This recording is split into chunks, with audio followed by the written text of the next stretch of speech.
Thank you so much for inviting me here to speak about what has truly become one of my favorite Annapolis stories. And that's because the story of Robert Eden is such a dramatic one. As Maryland's last colonial governor, he was caught up in the Revolutionary War, and so was his property. Eden was a loyalist, and his house, which he carefully furnished, was confiscated by the state of Maryland in 1781. Since then, his belongings have almost all disappeared into thin air.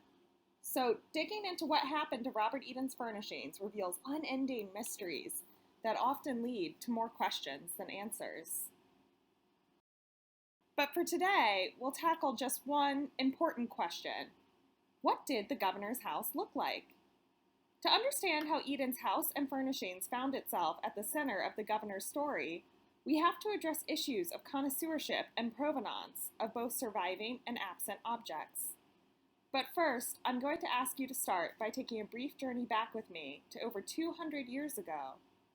What separated Robert and Caroline Eden at the conclusion of the Revolutionary War? Caroline, the sister of the last Lord Baltimore, proprietor of Maryland, was in England. She was struggling to recover her social position while financial debt pressed heavily on her.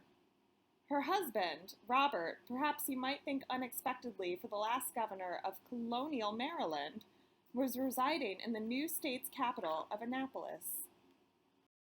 With the war over, he hoped to regain his confiscated property from the Maryland Senate.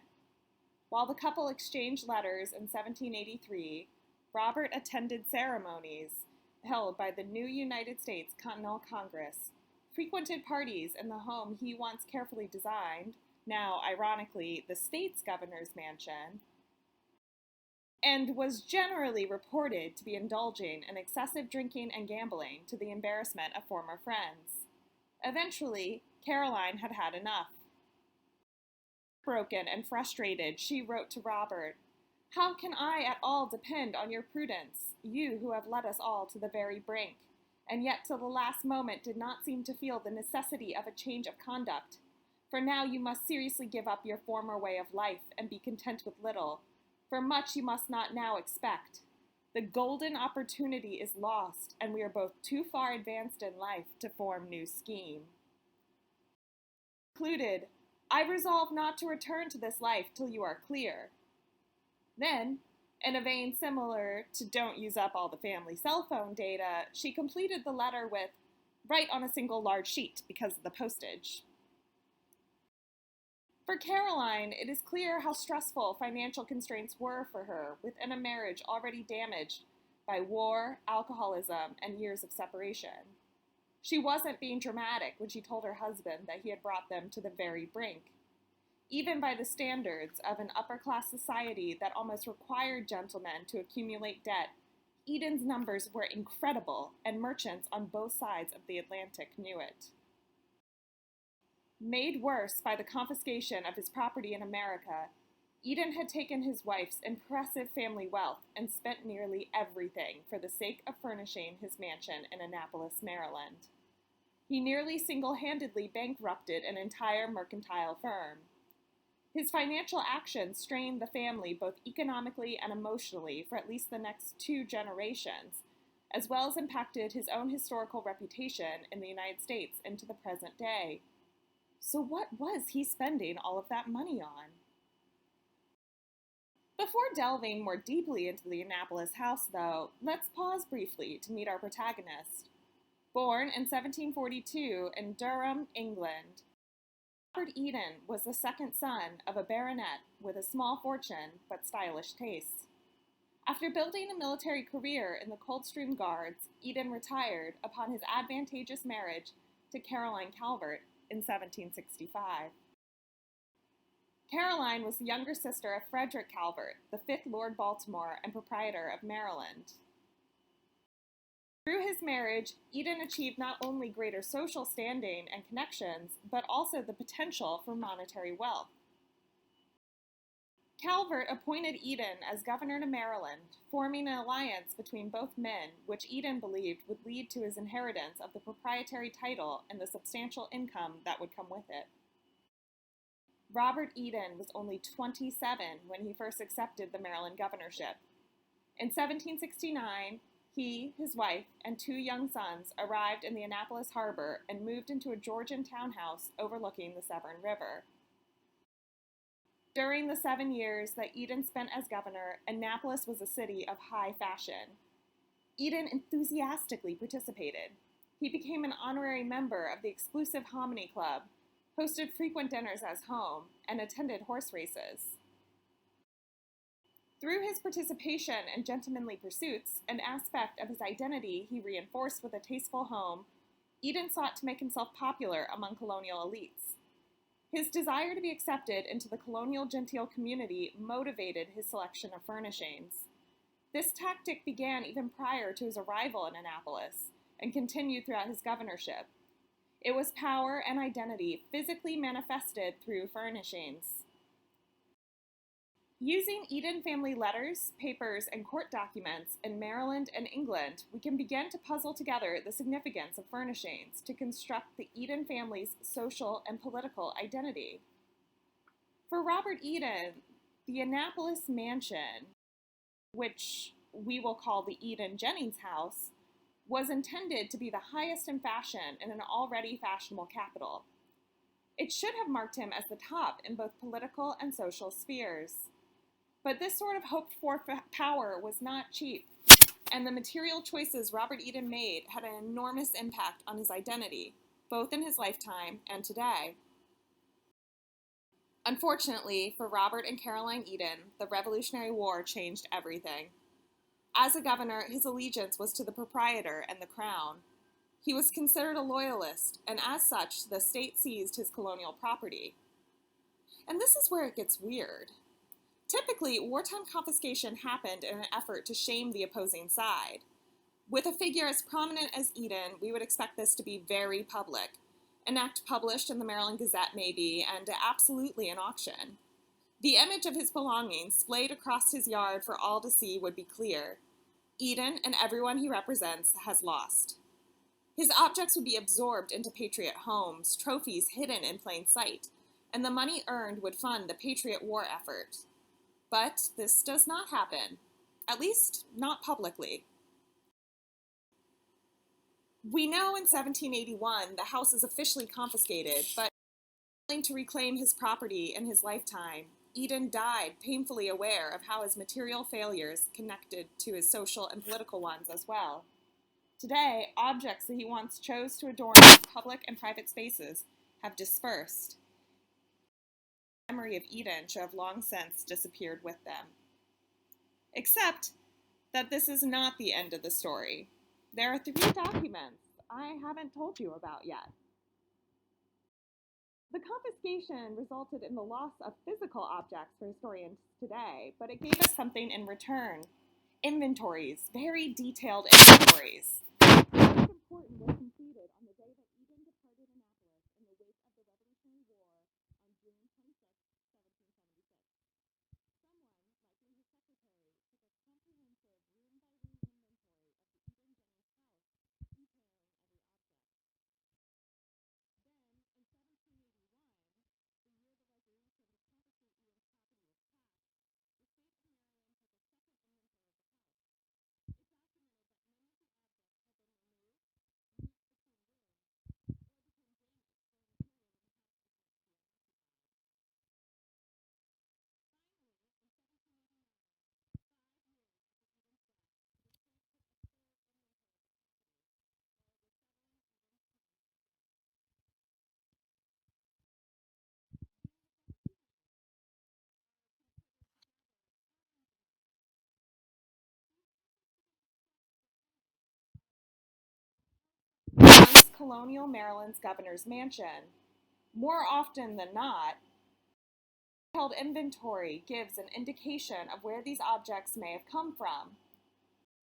A set of 6 chandeliers worth £285 total that were still in packing cases from London, a very notably luxurious item to have in a private residence in colonial America, but more on that later. Meanwhile, second-hand items like these walnut chairs appeared to have been manufactured in Annapolis and may have been used by the governor in his house. Coupled with this, we can further investigate Eden's home via an affidavit recently discovered in the archives at Durham University. It was drawn up to call in debts on Robert Eden after the bankruptcy of the Annapolis, London mercantile firm, Perkins, Buchanan, and Brown. Significantly, the affidavit includes an excerpt of Eden's entire account with the company from 1769 until 1772, conveniently the period when he was furnishing his Annapolis residence. These records, while not specific to the types of furniture, do specify carriages, insurance costs of furniture, and names of British craftsmen who were selling both interior textiles and clothing to the Eden family. Armed with these rich archival documents, I push this question of what happened to Eden's objects into the 19th and 20th centuries. This included examining artifacts that had been interpreted as Eden's or known to have once been owned by the proprietary governor.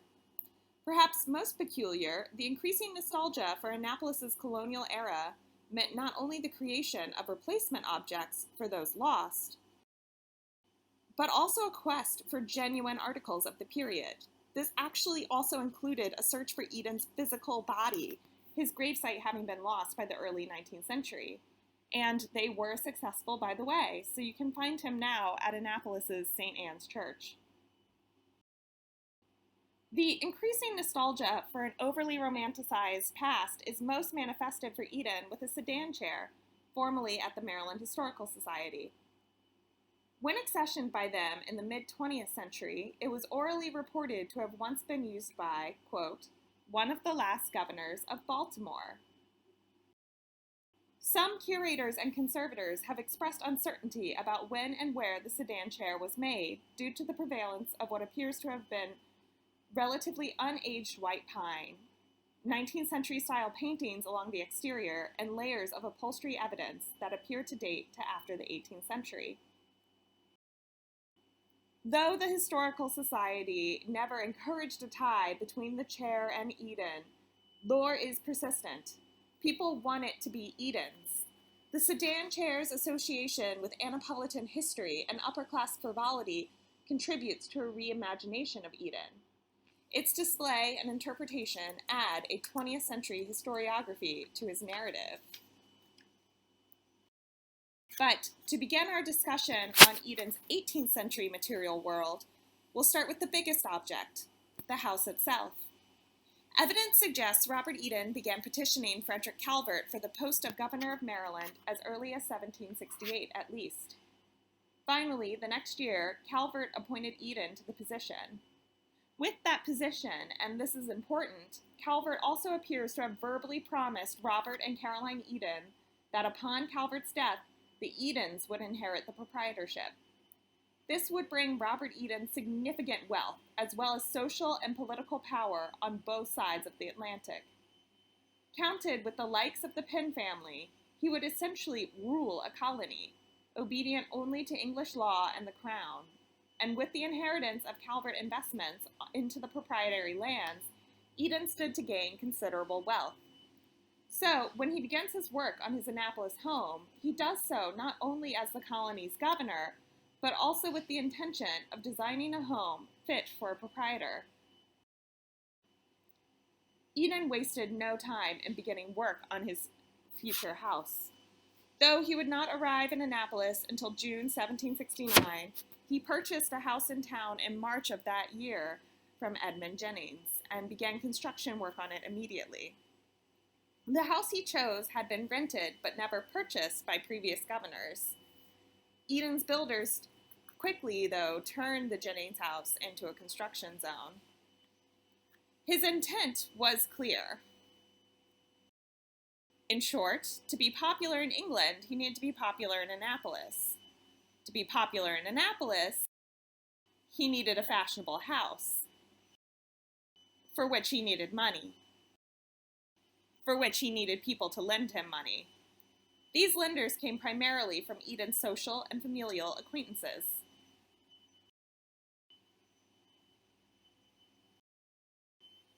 The Eden Jennings house was located in the ideal spot for an urban Chesapeake home, sitting directly on the Severn River. As a governor's mansion, it was well situated within the colonial capital's Baroque plan, close to religious and political centers, the grounds reserved for the State House and St. Anne's Church. With its situation on the river, Eden's house would have also been visible by boat, a consistent reminder of his presence. When Robert Eden first purchased it, the house was the traditional town estate for the Chesapeake region, built to allow maximum air circulation of breezes off of the neighboring Severn River, in order to survive Maryland's hot summer months. Prior to his arrival, Eden hired Annapolis builder Robert Key to begin alterations to his home, an ongoing process which appeared to continue throughout his governorship. Eden's changes appear to have drawn from his own visual archive of English country and urban estates. His intention was to create a house suitable to the political head of the colony. Like the governor's palace in Williamsburg, which he visited several times during the early years of his governorship. His additions to the Eden-Jennings house were meant to impress and become, as it was so often later described, the best house in Annapolis. Eden's family had a track record for Georgian design. His childhood urban home, Houghton House in Durham, was one of only a handful of Georgian houses constructed in the medieval city. The structure was brick in the back with a garden that appeared to have been somewhat similar to the Pecka House garden here in Annapolis with 3-step terraces. Like the Annapolis house would become, Eden grew up in a home intended to draw attention in a central and fashionable location within the city, located almost across the street from Durham's famous cathedral.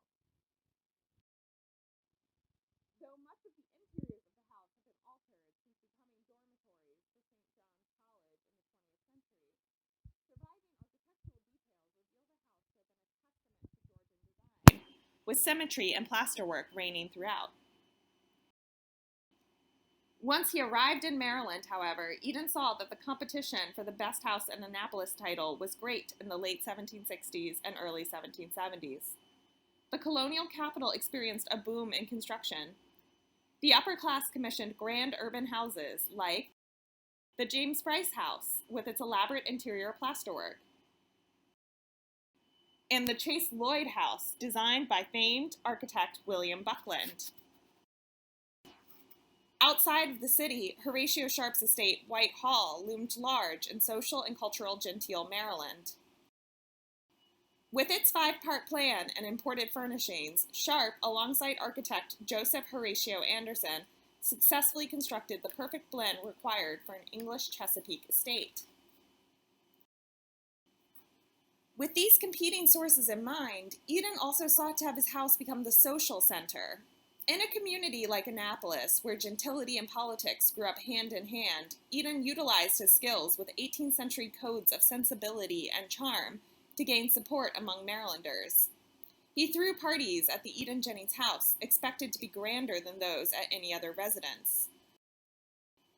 To do so, he commissioned builder Robert Key to add a long room to his house. It was a room of such substantial size that the only other comparable space built for such purposes in town was the public assembly rooms. Apparently, this was successful, and Eden's parties garnered quite a reputation. Judging from the records, they were just wild. Annapolis resident Charles Carroll of Carrollton disliked Eden's routes. I think especially after during one, the inebriated young governor made an unfortunate error in judgment and hit on Carroll's wife. Referring to them as drunken frolics, Carroll accused one of being so disorderly and disturbing to Caroline Eden that it resulted in her being bedridden for weeks and the loss of her unborn child. Architecturally, the addition of the long room also had the unfortunate result of cutting off the all-important air circulation from the nearby river required in a Chesapeake climate. When you picture how hot the room was when crowded with guests who are drinking, dancing, and eating, the result sounds more like an overheated rock concert than a restrained formal dinner. The landscape of Eden's home also contained outbuildings, including a private wharf with a leisure boat, as well as a smokehouse, dairy, and stables.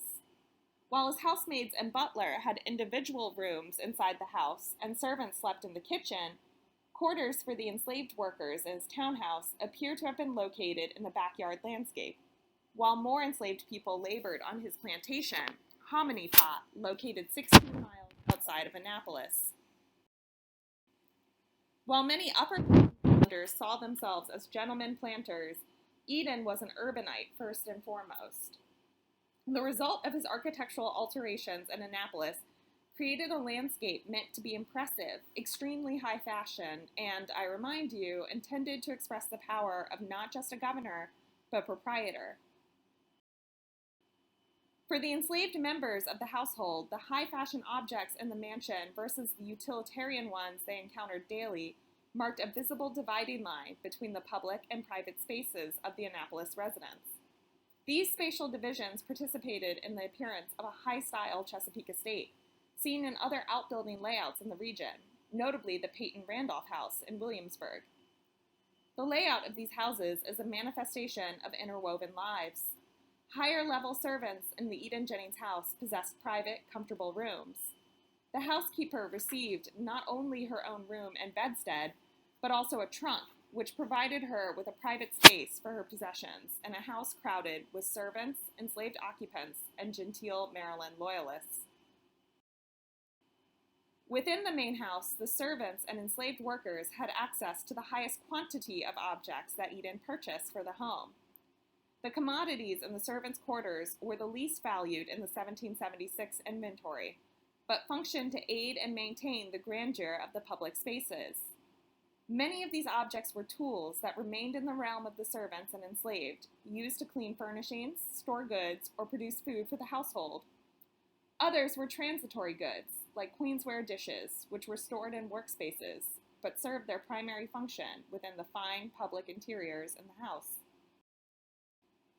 The inventories available to us, therefore, reveal so much more than just the goals of Eden himself, but also the spatial experience of the enslaved people working and living as house. The objects seen here suggest at their daily experience. In order to furnish a house intended to serve as both informal governing space and formal entertaining center, Eden turned to both colonial and English resources. Focusing on a couple case studies from the inventory in particular, we can dig into the strategy Eden employed and take a couple guesses of what some of the objects described in the inventory might have looked like. When possible, I've tried to note objects that may be the ones mentioned in the inventory in the image caption. As we know from looking at the affidavit earlier, Eden certainly made use of English imports. Many of the items imported by Eden for use in his Annapolis home were luxury goods, which was certainly the case with one of the most expensive and unused items in his inventory. The 6 chandeliers, still in packing cases in the servants' hall, worth a total of £285. By assessing this line in the inventory, we can come up with several clues. They are clearly imported, as hinted by their packing cases, mention of London, and the nature of the object. Colonial craftsmen are not really known to be producing chandeliers. Stylistically, we can make a few more educated guesses. When the chandelier is produced in London, it is most commonly either brass or glass. For the enormous cost of each individual chandelier and the use of the packing cases, the descriptions align more closely to glass. Including the cost of the 1745 glass tax fee, each chandelier was roughly the equivalent of other documented 6-arm glass English lustres. Given how few chandeliers there were in colonial America, 6 was an astounding number. Scholars suspect they were intended for Eden's primary entertaining space, the long room. The chandeliers, after the confiscation, actually become quite a fun mystery, too. The wife of Eden's builder later writes of their existence and implies that they may have been the very first things to leave his house. The event she describes here, with the Council of Safety searching the home, happens within a week of the governor's departure. Then we have a photograph of this Annapolis chandelier fragment by a local amateur historian, which actually corresponds to what we can infer about Eden's from the inventory description. The curve of the arm sockets matches stylistic choices in the second half of the 18th century. The blunt cut of the glass indicates it was constructed just before cut glass had been mastered enough to get a real sharp look. suggesting it was made right around the time when Eden would have ordered his in the 1770s. Given that there is only one other documented chandelier in the era in an Annapolis house, which might actually be one of these 6, the photograph appears to confirm suggestions that Eden's chandeliers were glass. If he had ordered glass chandeliers in the 1770s, Eden, true to character, would have been right on trend with the English houses he aspired to. In 1771, for example, the Bath Assembly Rooms commissioned Jonathan Collette to create 5 chandeliers, and then called upon William Parker to create 5 new ones, after Collette, perhaps overexcited by the commission, proved that you can, in fact, have too many drop glass ornaments on a chandelier. It turns out very heavy things suspended from a ceiling tend to turn into candlelit weapons in the middle of balls when they fall. After his more successful completion of the Bath Commission, William Parker became one of the most desirable glassmakers, earning commissions for country houses across England. Though these chandeliers are vastly more expensive than the Eden chandeliers, Parker's style and the popular spa-tone lusters, both in the Bath and the York Assembly Rooms, start a fashion for cut glass among the gentry class, just at the moment that Eden was likely commissioning his own. While Parker's commissions run consistently toward chandeliers at a higher cost than what Eden had paid, another cut glass company, known as Madewell and Windle, was also reaching the cusp of its popularity around the 1760s. Surviving examples of Madewell and Windle attributed chandeliers reveal stylistically related but simpler luster than those designed by Parker. Even more temptingly, records reveal that Madewell and Windle were responsible for furnishing the governor's palace in Williamsburg with 3 chandeliers to be placed in the ballroom. Eden had visited the Williamsburg ballroom and was seen the work of these makers personally, making Madewell and Windle the only known chandelier company that Eden had definitively come in contact with at the time when he was furnishing his home.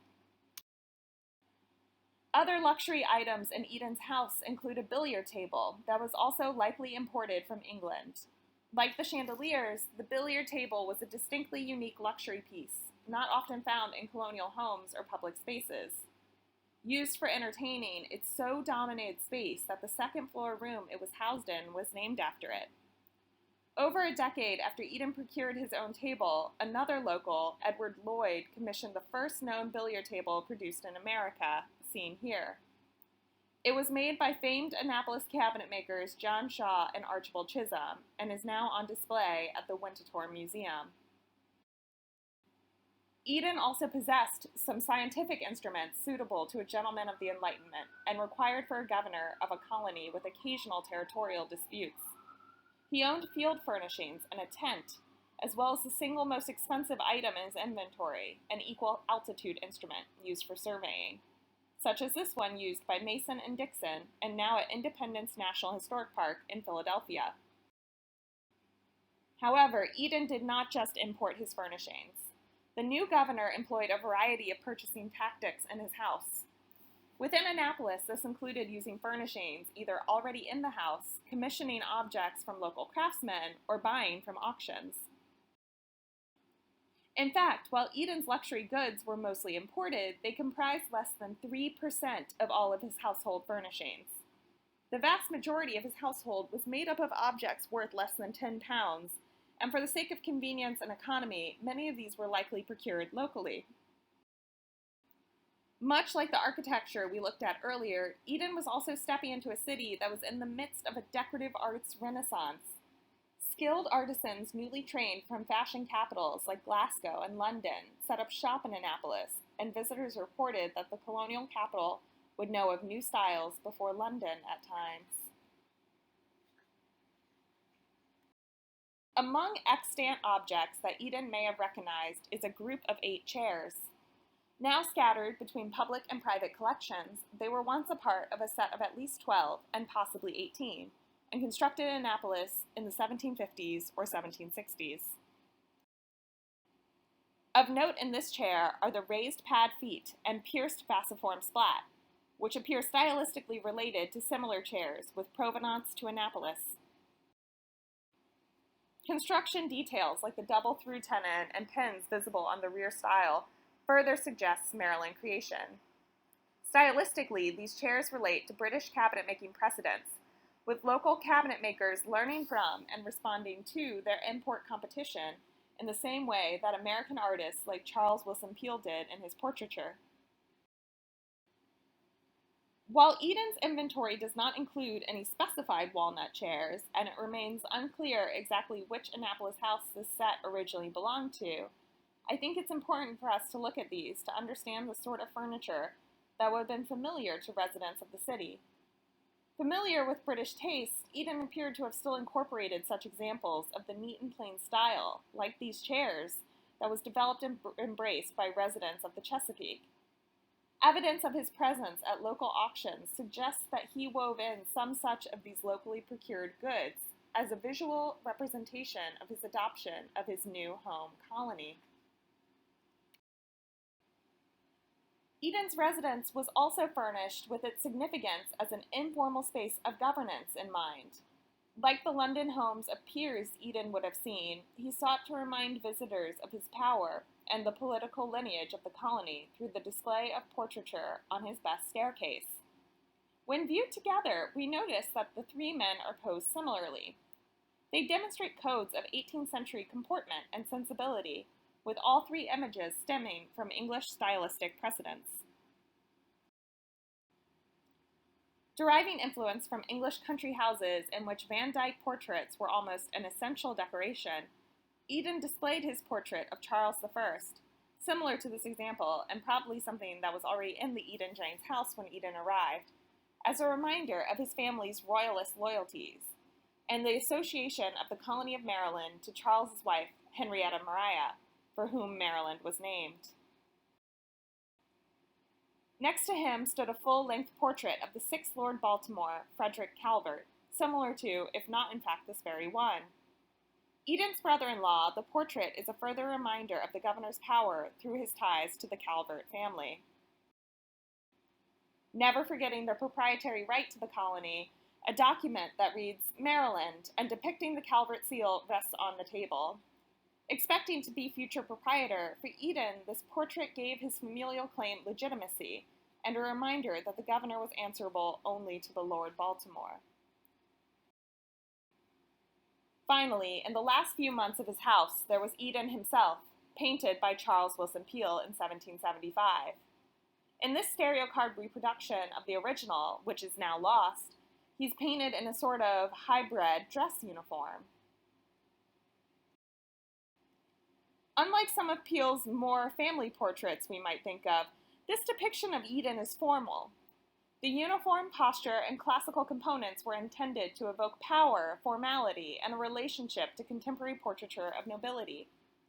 Through his portraiture and furnishings, Eden both attempted to ingratiate himself with the Annapolis elite by patronizing local artisans, as well as distinguish himself from them as a political and social power with English luxury goods. To understand Eden's motivations and some of his singular purchases is one thing, but to think of them together, working as one, is something else entirely. So with this in mind, I invite you to join me on a walk through Robert Eden's house as best as we can reconstruct it in our mind's eye. Picture yourself as a member of the upper class in Annapolis. Imagine the expectations you might have and the sort of impressions these furnishings would make, and even how this impression might differ as we inch closer to 1776, and you find yourself leaning one way or the other, as a patriot or a loyalist. As we enter from the front steps of the house, perhaps we are there to conduct business with Eden's secretary, Robert Smith, who sits in an office under a seal of the colony of Maryland and the fashionable print of the death of General Wolfe.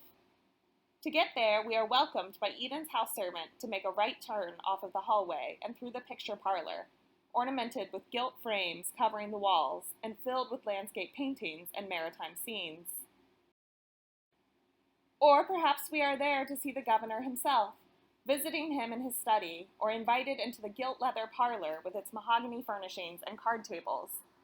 English Japan cupboards stood in corners, and crimson-stuffed damask window curtains would have made an elegant appearance.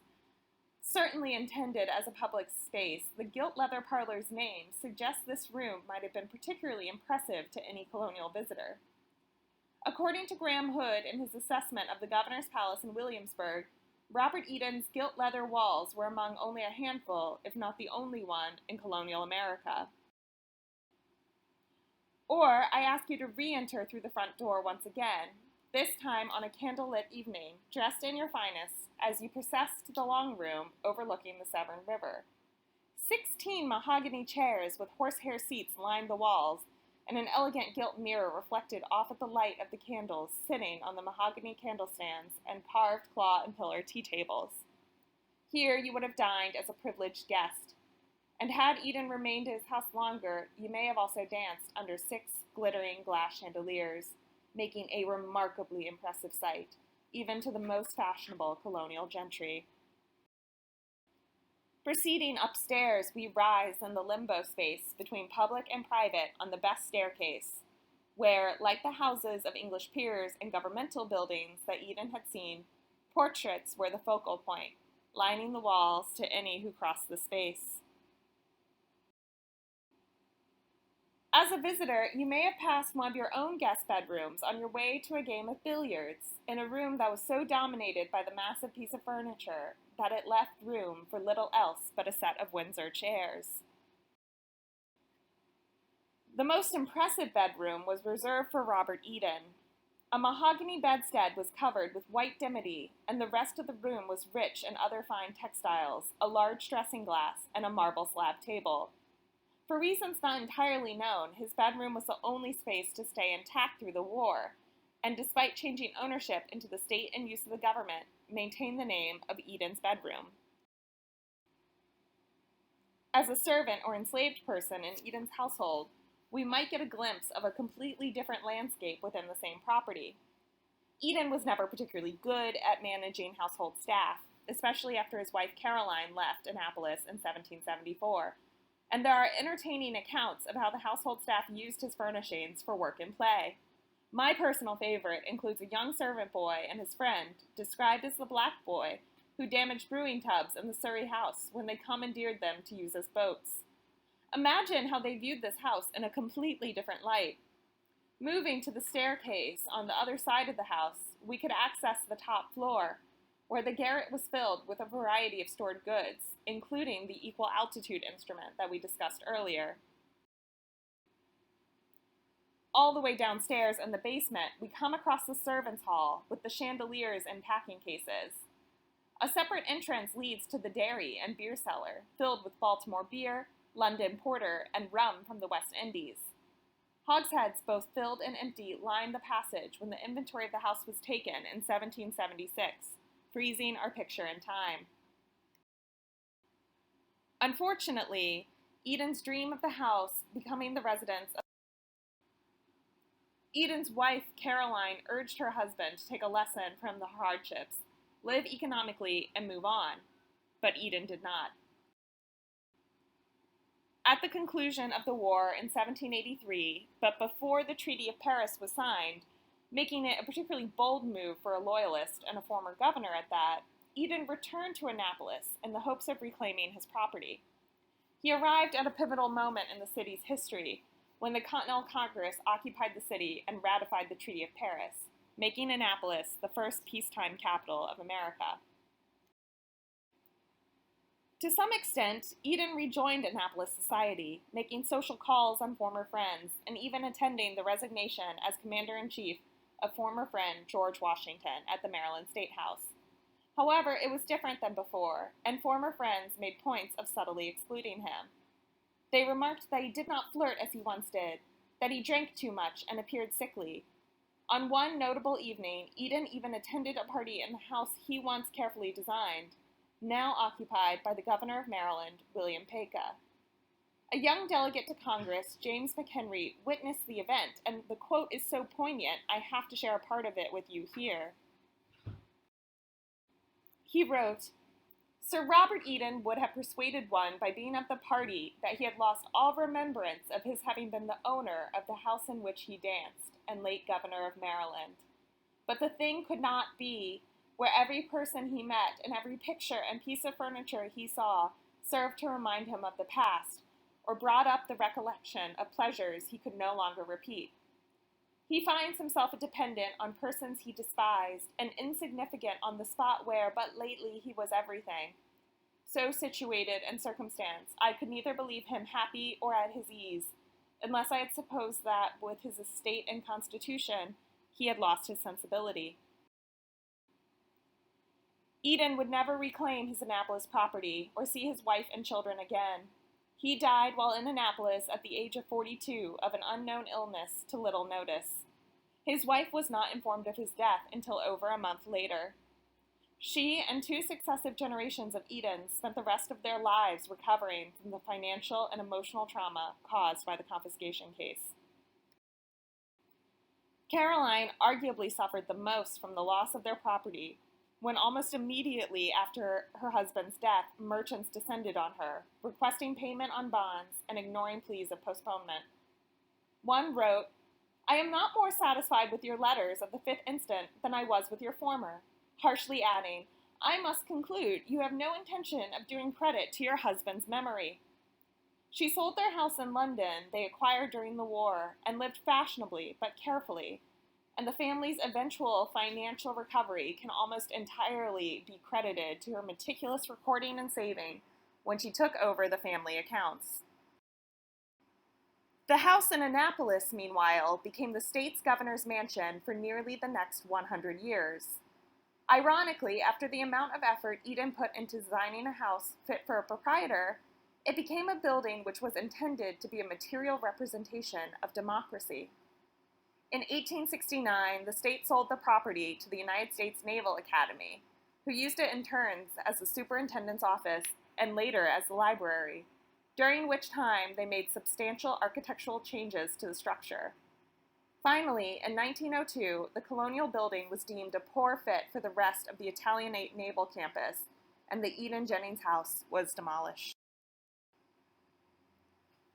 Though Caroline Eden continually encouraged Robert to give up what she referred to as his castle building, it is really his material presence and their confiscation that so defined how we view his life.